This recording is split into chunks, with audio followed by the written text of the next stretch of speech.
Welcome to the Smack Happy Design Videocast, where we explore all things web and marketing.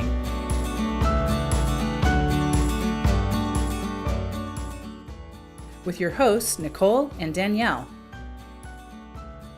Welcome to the Smack Happy Videocast, episode number 7.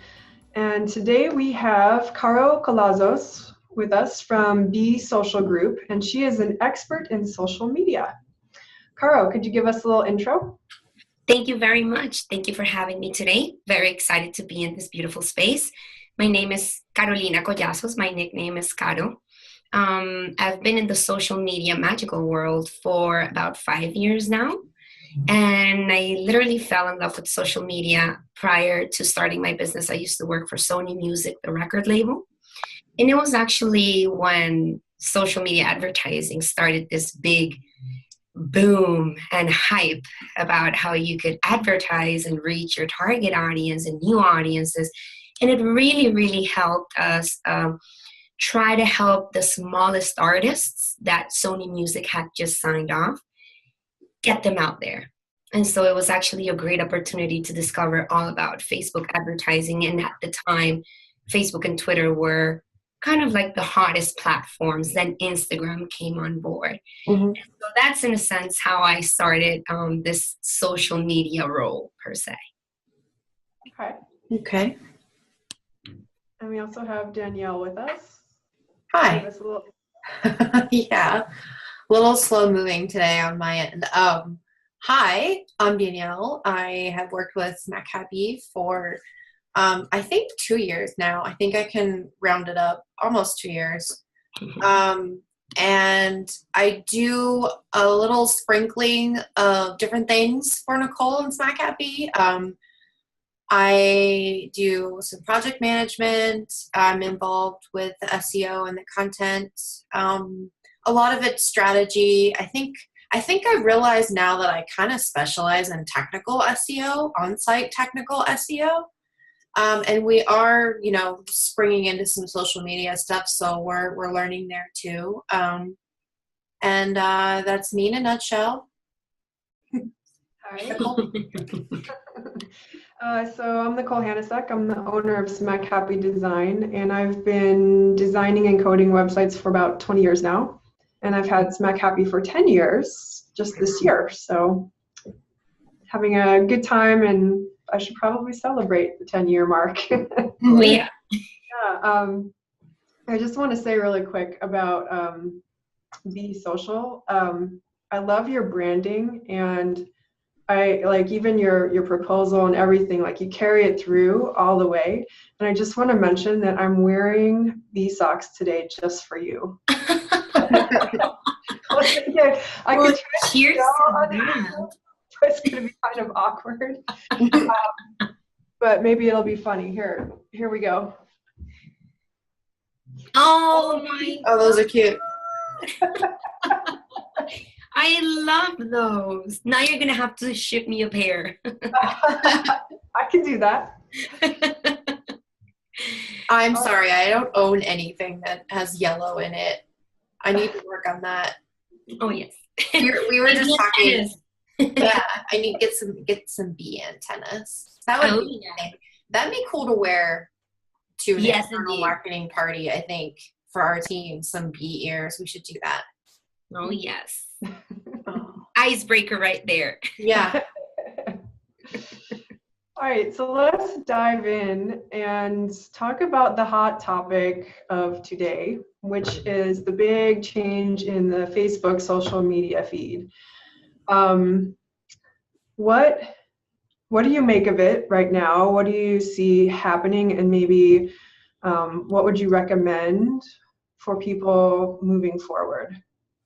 Thank you for the question. Yes, it's the hot potato right now. And to be honest with you, Nicole, it is important to recognize that Facebook is extremely aware of protecting the users, mainly. First and foremost, that has always been Facebook's priority.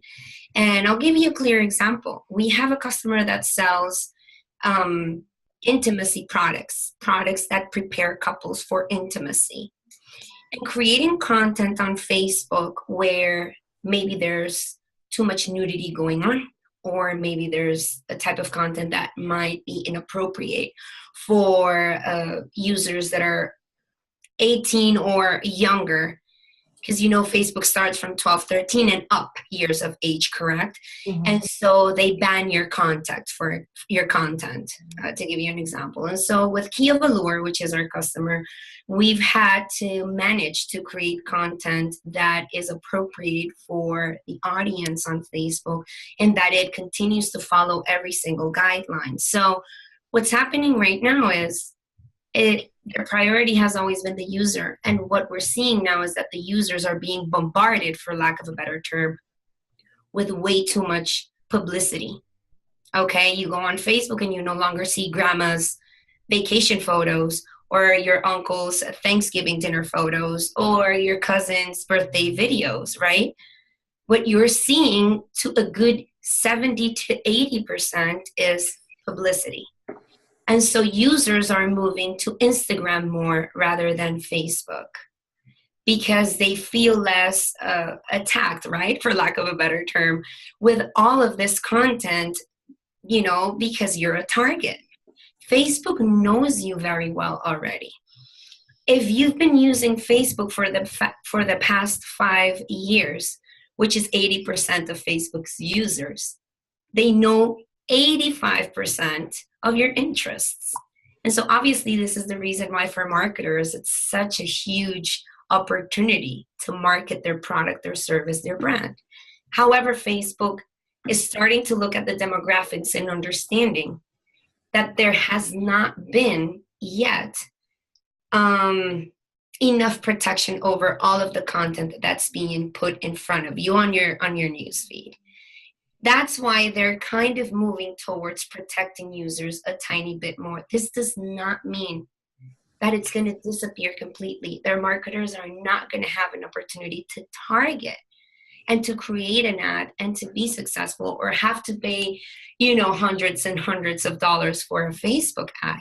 It really does not mean that. It means that marketers have to do a bigger effort with content creation and engagement creation, so that Facebook gives marketers more room to target their audience. This means that marketers are going to have to do, or actually get more creative with the content that they create for advertising, okay?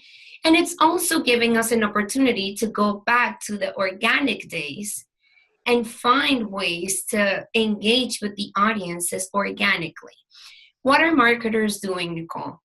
They are simply creating an ad, and every month they just continue to feed the same ad. A year goes by, and no changes have been made to this ad. Is this the same ad that they created 12 months ago, 11 months ago, continuously running? Because every month they just feed more money and then targeting the same audience. Mm-hmm. So in a sense, if I am part of that target audience, for 12 months, I've been seeing the same thing. And so obviously Facebook wants to protect the user a little bit more because users are moving away from Facebook and finding other platforms where they are or feel less bombarded per se. So that's actually our intake. That's what we've been able to research, to analyze, and to look into this particular subject. Yeah, Okay. that makes a lot of sense. Yeah.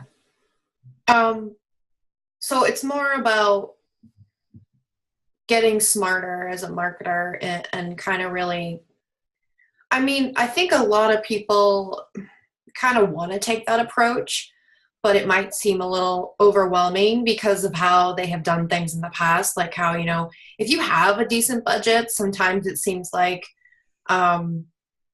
you kind of just you throw the money at it and you continue to do it and you're getting the clicks. So it doesn't seem like, well, how can I really fix this? So maybe that it's at that point where you have to say, okay, we have to go in and we have to realize what we're going to do now. So that answers the questions for me, like, for the ad portion of it. But so like my approach to this was going to be like, let's see what everyone else does. And then we'll just like kind of follow and see what happens. Because I know there's going to be, there's going to be a lot of like, back and forth on things and different ways to approach the strategy and figure it out. And it's sort of overwhelming when you think about it, because you really don't know what's going to happen next.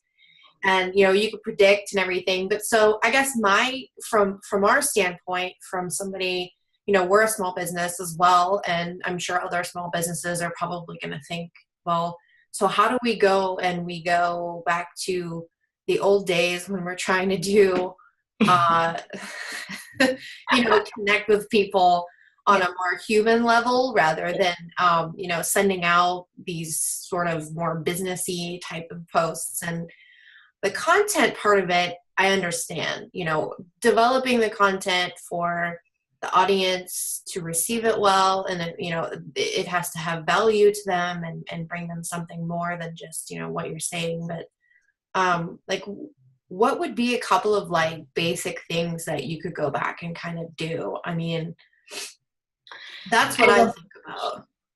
No, I agree. I mean, it's one of the main sides or parts of this solution where we're like, okay, and then so what next? And to be honest with you, the reason why I love this question is because even before this happened at Be Social Group, we always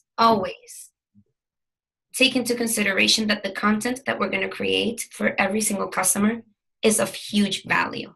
Mm-hmm. So educational content first, gain the trust of your followers, right? I mean, how much of it we see it already, not only on social media, but on traditional marketing as well. Mm-hmm. 2 for $1, $2.99 everywhere. It's just like selling to you, very direct. And so that kind of loses at times the connection that you have with a product, with a service that you already consume or you're planning on consuming, or you just simply see somewhere. Mm-hmm. It's how are we educating our users, our consumers, our potential leads, or in general fans that follow us just because they like our branding. We, as a matter of fact, at Be Social Group have followers and, they don't even use our service, but they love our branding. They feel a connection. We're educating them. We're talking about pollination to an ecosystem way, not only on a branding way, but to an ecosystem way. We want to, educate them on the importance of taking care of bees, the role that bees play in our ecosystems and our food production, et cetera, et cetera. And that goes outside of what our product is and our services, correct? So educational content is 1. And 2, this is something that we've always preached, for lack of a better term, is the content that you create, take into consideration that you want your users to participate. So how can you create content where your users have to participate? You have to tie it to incentives. And how do you do the 2? Raffles, contests, giveaways. It literally excites people way too much. I mean, who doesn't want to win a gift card? The feeling of winning already is amazing. I mean, you win at a bingo, a bottle of wine, and you're like, I won, and it's just a bottle of wine. But it's just the feeling, right? So in a sense, as of right now, the type of content that we feel of most value is engaging content, say, for example, call to action.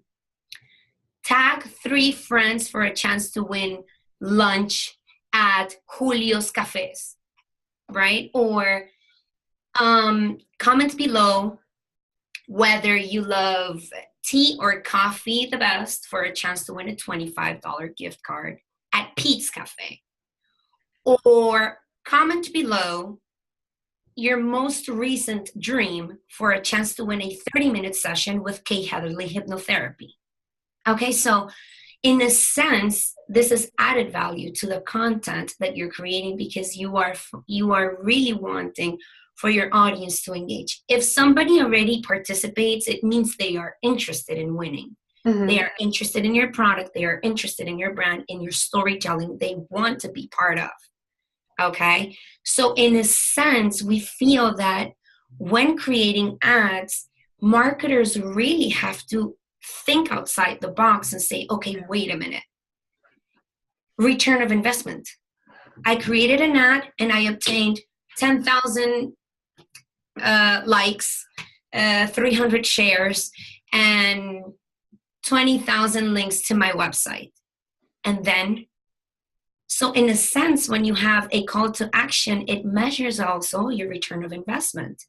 If 25 people participated on your raffle, your contest, your giveaway, you can choose one or you can choose 10, right? If you're a smarter marketer, you would choose 10, because there's then 10 new people that get to meet you, that get to experience your product and get the opportunity to come back. Mm-hmm. If you as a marketer do obviously a good job when these winners come and claim their prize, so on and so forth. And so I think it really has become down to how much are we really strategizing behind the content that we're creating for Facebook advertising or Instagram advertising or even so Twitter. Is it just a plain ad that says, hair salon, we're located at such and such, visit us today? Or is it comment below your favorite hairstyle in the Grammys for a chance to win a $30 gift card towards your next haircut? You understand what I'm saying? So it's an opportunity for you to actually connect even more so with your brand and your target audience, put yourself in the users or consumer shoes, and kind of make it happen in that sense. So what are some examples of more of like the education type stuff? Absolutely. So say, for example, one thing that has actually really worked with some of our customers has been baptizing certain days.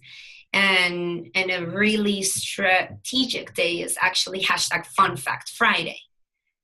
Because then you have the opportunity to prepare yourself for every Friday. Know that you have to come up with an educational fact in your industry or somewhere around the lines, the product or the service that you offer. So say, for example, a coffee shop. Oh my gosh, I mean, Colombian coffee. Fun fact, did you know that the country Colombia is the biggest producer of coffee in the world? Fun Fact Friday, that's it. So you're educating, in a very simple, you're not going to write, paragraphs and paragraphs about something, but just a little fact, a little tip, right? Say, for example, with social media, we try to, on a Fun Fact Friday, we want to tell our users, what are the most common B2B social media platforms? Did you know that Instagram, local businesses in the US, 83% of them own an Instagram account? That means there's a great B2B chance or opportunity if your target audience is B2B, for example. How about B2C? Well, Facebook, because the amount of users that it has, 75% of them are consumers and already make purchasing decisions through Facebook. #FunFactFriday. So obviously syndicating your educational content with some sort of already trending topic on social media that happens to take place that particular day, for example. Yeah, and I think one of the things that happens a lot with us inside of our own little industry bubbles is, I think this came up with Danielle earlier today, some things just seem obvious to us, like, oh, people already know this, but it's not true. Like, it could be the simplest thing. Mm-hmm. Share it. It could be very valuable to somebody else outside of your industry. I couldn't agree more, Danielle. And I will give you an example. I try to put myself always in the consumer because I am a consumer myself. When I go to an attorney or to an accountant, that is not my field. Okay, even a doctor. And they start talking to me in their own language because it's their industry and they manage it. And for them, it's obvious. And I'm lost. It's the worst feeling. Mm-hmm. Because you don't want to ask because you feel ashamed. But then again, you need to ask because you need to know, with the accountant, how much money are we making or not, taxes, whatever. With a lawyer, you want to know the laws, etc. And then with the doctor, you want to know what's wrong with your body or not. And so so that confusion feeling really to me is like a huge no-no. So I act with our customers, potential leads, and overall audience as if we were all 3-year-olds and we're in a learning process and no little detail is too obvious ever. And you will not believe them. I mean, social media on its own, it's very new, but it's also a trend or an online marketing tool that changes all the time. All the time. What used to work a year ago no longer works today because they develop different tools, different insights, different options. And so why would we be talking in terms that, oh, it's obvious? No, it really isn't. It really isn't. And that's one of the reasons why also we started our business, because it can be overwhelming and it changes so fast and so often that marketers really don't have the time to keep up or to understand the measures of it. They know the importance of it, but they're just like, we don't have the time.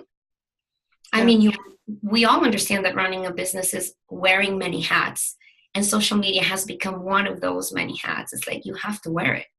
I mean, if you're not in social media, there's this pressure of the competitors are doing it well, and then everybody is in it, but then our business can take advantage of it, but we're not doing it. So it really isn't always too obvious. It's just there's always room for educating, for people to understand. I mean, even from the perspective of sharing a post on social media can become a challenge to some users. They don't know how to share it. They don't know how to follow. Can you follow from a business page on Facebook another business page? Right? It's not as obvious. It's a question. And so that's also a big part of what we do, is educating the users, educating our customers and potential customers as much as we can. I think we actually had a client ask us that question about following a business page from another business page. Oh, really? Yeah. Yeah. You can do it, but there are like 5 steps. Yeah, it's not obvious. Something of such. Yeah. If not, it ends up being you as your personal profile following that company. It happens. And then we have customers that say, we have a database of 300 businesses that are on Facebook. Just go on Facebook and follow all those 300 from our business page. And it's like, no, that's just not how it works. You know what I'm saying? That's not the dynamic. Whereas with Instagram, it's easier, and that's the dynamic. You can go in and follow, every day 3-4 businesses or target audience accounts that you find interest and that they can benefit from your business, service, or product. And so in every platform, every social media platform is so different from one another that it's key for people to be asking questions so that we can all understand the measures of every single platform and the benefits to a certain extent of every single one of them as well. Yeah. So you had kind of mentioned earlier, like the whole B2B and B2C. So as a business selling to another business, what are like the top 2 or 3 social media platforms you'd recommend? And then the same for B2C. Okay. So for B2B, to be honest with you, LinkedIn, Instagram, and Facebook are top 3. I would say Twitter is coming back in 2018. There is a lot of interaction happening on Twitter, but it's more depending on the type of industry that a marketer can be, that then we will jump in and say, okay, Twitter is something that you might want to take into consideration or not, kind of thing. Say, for example, if a customer is an online portal and they sell their product online, Twitter would be a huge opportunity for them to help them bring traffic to their website, to their online portal, to their online store. But say, for example, a coffee shop or a brick and mortar business, Twitter is not going to be on their top 3 list, say for example.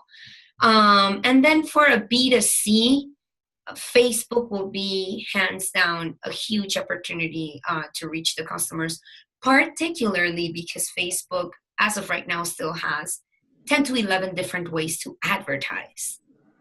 Okay, and out of those 11, 8 of them are B2C, and then the other 3 are kind of B2B. So in a sense, Facebook is always going to help you on both sides. But if you tell us, pick 2, Instagram is definitely a huge opportunity to reach B2B, and Facebook, huge opportunity to reach B2C. Okay. Yeah. One of the interesting things is how even if you don't look at trends and you just use social media, this is how I was telling somebody the other day to think about it and not think about their business, think about how they use it.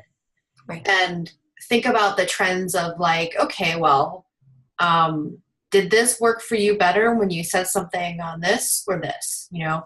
And thinking of it on that really basic level, like helps me even to kind of think of, you know, we have a B2C customer who does, you know, who we do social media for, and he does so well on Facebook, but just can't seem to really make it. Like we can't really seem to make it work very well on Instagram.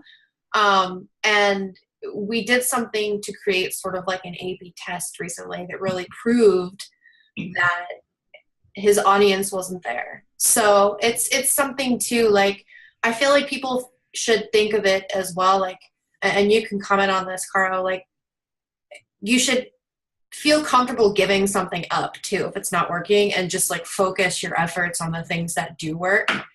And so I guess maybe like, you know, in your mind, what would be a couple of ways you could kind of easily kind of think about that or go about doing something like that to prove, you know, I'm going to let go of Facebook for now and I'm going to go to this other social media outlet and give it a try and see what happens there. Like, what would you suggest for that?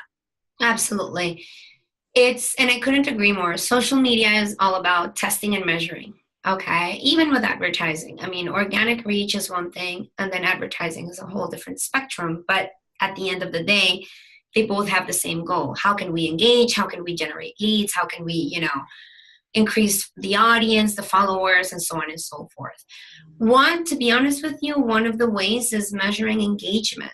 You know, if you post something on Facebook and organically the reach is very low, you know, very little likes, no shares, maybe Instagram is going to work better. Because it's just, you know, maybe through the hashtags, you can actually increase your organic reach, your organic following. Maybe the dynamic of having an opportunity to post things on your Instagram story will engage more with your current followers and so on and so forth. Now, I mean, to advertise on Instagram, you need to have a Facebook account. So it's not really closing one or another, but maybe just paying more attention to one rather than the other, right?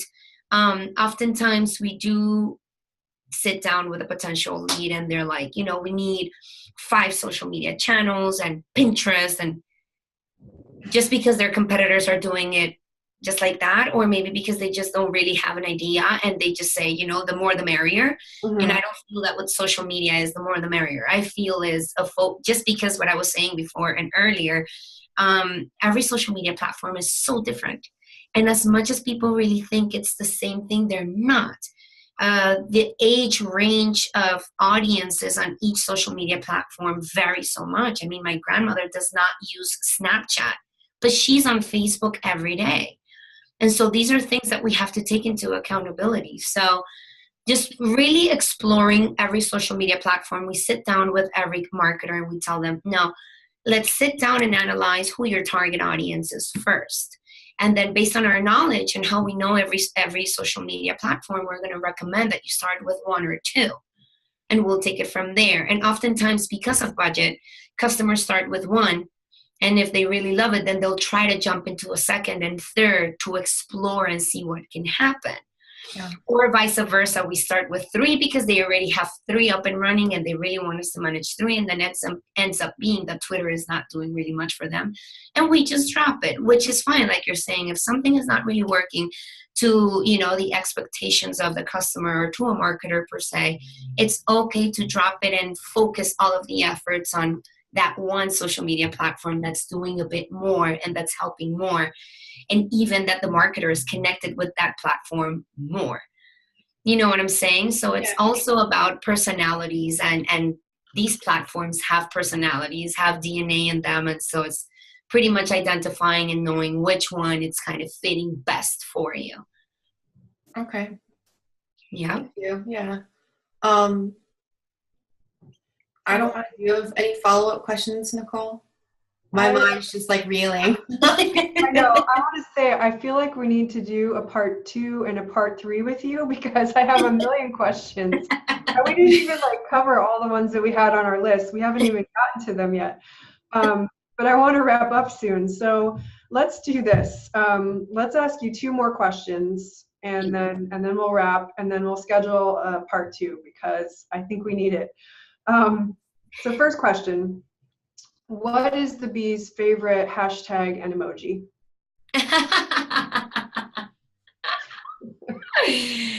Okay.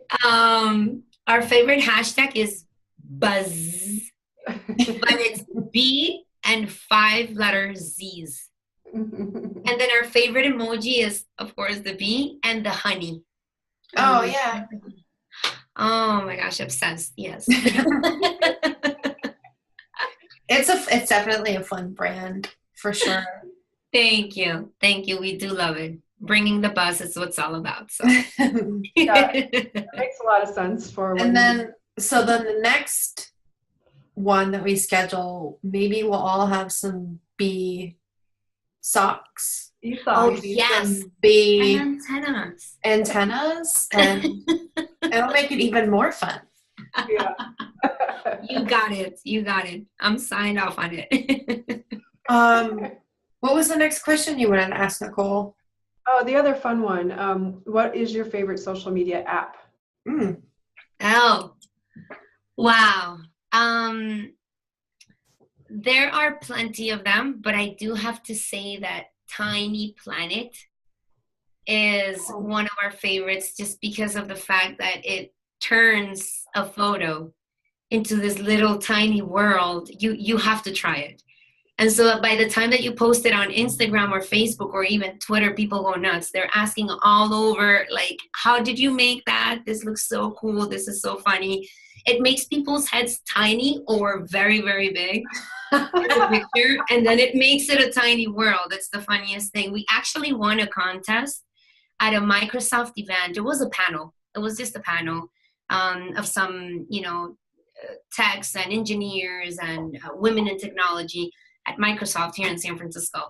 And so they ran a contest, if you, the most fun tweet of the night will win. I think it was a charger for one of their Microsoft tablets, and then gift cards and whatever. And then I took a picture of the panel, and then I uploaded it to Tiny Planet. And so the panelists were like with tiny heads and big bodies and the circle.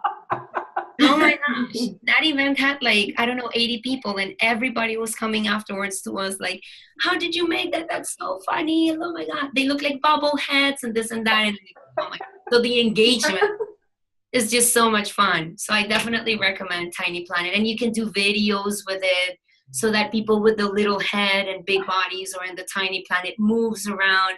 Super fun.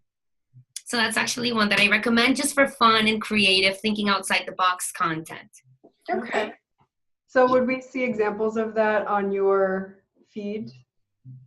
On Be Social Group, I don't think we've done it, but I've done it on my personal Instagram account. And we've done it we actually did it recently for one of our customers. They're a music band. And they were on stage, so we took the photo, we uploaded it, and then again, these people on stage, bubble heads with the guitars bigger than their head.